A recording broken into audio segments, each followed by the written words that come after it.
मुख्यमंत्री फडणवीस जनतेला वेळ देतात, कुणाला भेटायचंच नसेल आणि फक्त आरोप करायचे असतील तर काही करू शकत नाही. सुळेंच्या आरोपांवर केशव उपाध्ये यांचं उत्तर. असं आहे की देवेंद्रजी महाराष्ट्रातल्या तमाम जनतेला माहिती आहे की देवेंद्रजी सर्वांना भेटतात. केवळ एखाद्या मेसेजवरती सुद्धा देवेंद्रजी लोकांची कामं करतात.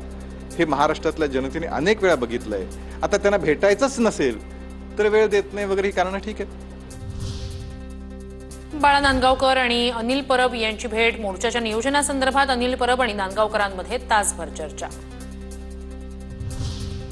मनसेकडून 5 जुलैच्या मोर्चासाठी लोकलमध्ये जाऊन पत्रक वाटप तर हिंदी मुद्द्याबाबतचा निर्णय सरकारला महागात पडेल. संदीप देशपांडेंचा इशारा. 5 जुलैच्या मोर्चाला शरद पवारांचा पाठिंबा. काँग्रेससह इतर संघटनाही मोर्चात सहभागी होणार. संजय राऊतांची माहिती. हिंदीच्या जीआरची होळी करण्याचा निर्णय हास्यास्पद. ठाकरे मुख्यमंत्री असताना त्रिभाषा धोरण स्वीकारलं होतं. ठाकरेंच्या शिवसेनेकडून ढोंगीपणा सुरू. भाजपचे माध्यम प्रमुख नवनाथ बंद यांची टीका. त्रिभाषा धोरणाविरोधातील पत्रकाचा निषेध म्हणून त्या पत्रकाची होळी करण्याचा निर्णय उभाटा गटाने घेतलाय. हा निर्णय अत्यंत हास्यास्पद आहे. खरं तर उभाटा गटानं मुख्यमंत्री उद्धव ठाकरे असताना त्रिभाषा धोरण स्वीकारलं होतं आणि आता त्याच मुद्द्यावर युटर्न घेत ते आता आंदोलनाची हाक देत आहेत. खरं तर हा निव्वळ ढोंगीपणा आहे. सुनील शुक्लाला त्यांच्या लोकांचा तरी पाठिंबा आहे का? मूर्खाच्या नंदनवनात रमणाऱ्या लोकांकडे गांभीर्यानं पाहण्याची गरज नाही. सुनील शुक्लांवर मनसेच्या यशवंत किल्लेदार यांची टीका. त्याला त्याच्या उत्तर भारतीय लोकांचा तरी प्रतिसाद आहे का, समर्थन आहे का?